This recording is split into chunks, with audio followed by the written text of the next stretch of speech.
A debut album that got us excited here at World of Metal. Although it could easily be described as classic heavy metal and even vintage, given the way the production was handled, Road de Nuit is a real breath of fresh air. Not just because they sing in French, that always sounds refreshing, but above all because of the voice of Fiona, the vocalist who shows us how heavy metal always has a way of sounding interesting. Medieval themes, classic heavy metal, good vocals, good songs, there's very little missing.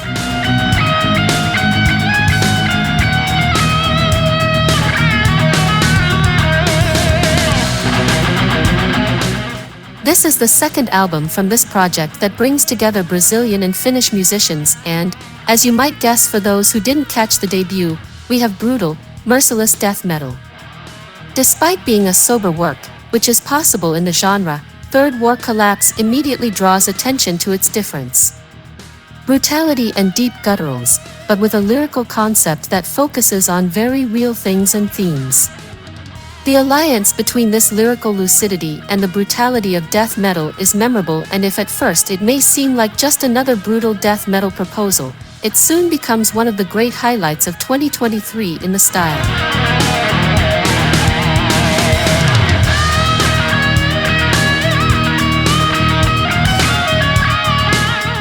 The press release says that this debut album from the American duo offers the darkest depths of unconventional heavy metal in 10 tracks.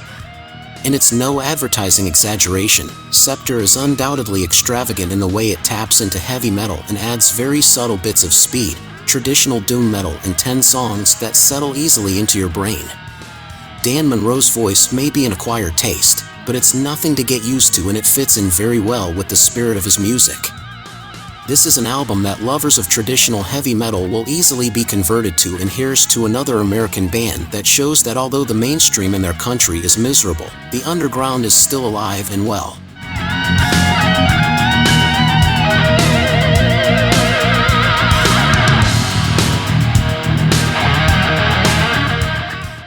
"20 years into their career and still rocking heavy blues hard rock like nobody's business. What better proof of the durability of rock as a genre? Their 10th album is as classy as ever, paying homage to the classic names of rock as well as keeping their feet firmly planted in the present, even though this album takes a simpler, more direct approach to their roots. It's a solid set of songs that you really don't want to turn your back on, especially when you're so passionate about electric hard rock full of bluesy soul. For those who don't know them, this is also the perfect way to introduce them.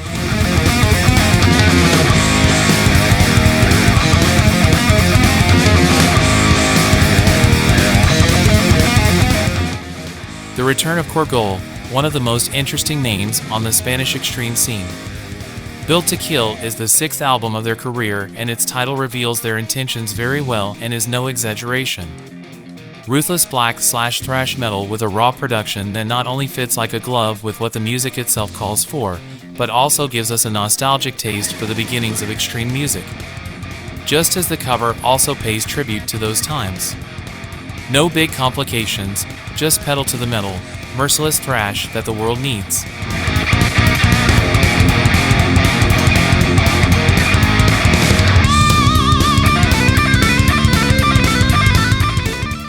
Phrases taken from a press release involving a product, whatever it may be, are not always the most reliable source we can find to tell us something about that product. However, we have to agree wholeheartedly with the reference made to a quote about Laurence Jones that points to him as the future of the blues. Although it's not the style we follow the most, it's inevitable not to feel the enthusiasm when listening to Bad Luck and the Blues, which brings us that feeling we rarely find, electric blues, and the guitar wailing and singing the pains of his soul, but with a verve that takes you out of the corner of melancholy that could trap the dynamics of the whole record.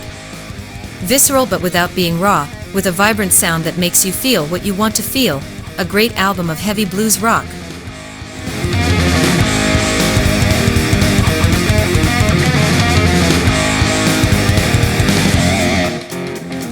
Must confess that when I approached this album, I was completely unaware of what it was.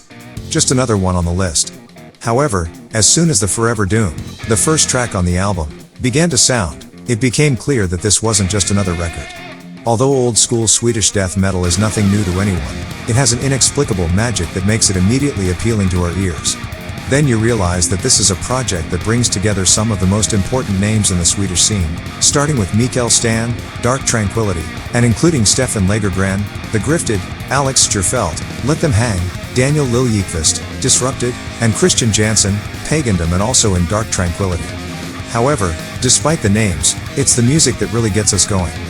Violent death metal with that very characteristic taste that rocks both up-tempo and mid-tempo. It sounds classic, and that's how we like it. Let's hope they don't stop at their debut.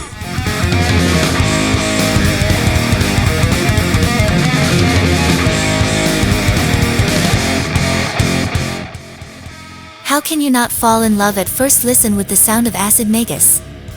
It's impossible to resist doom metal that comes across so gracefully and with a psychedelic feel that elevates the whole experience to a level of excellence.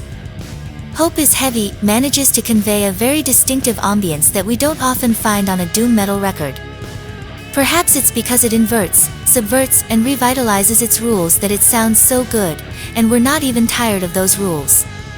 In fact, we like them a lot, but it's nice to see someone go outside the box and bring something new and refreshing. The South African band deserves to spread the music, and their second album just goes to prove it.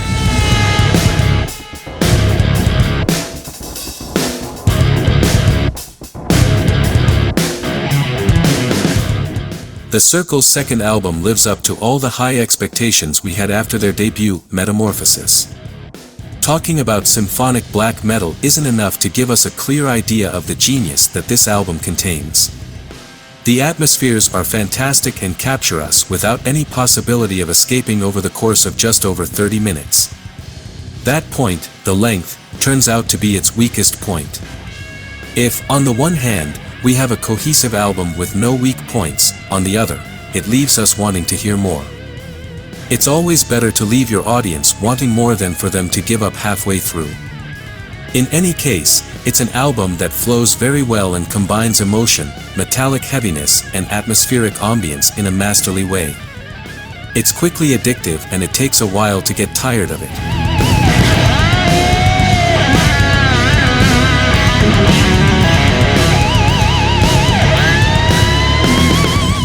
Crypta are back stronger than ever.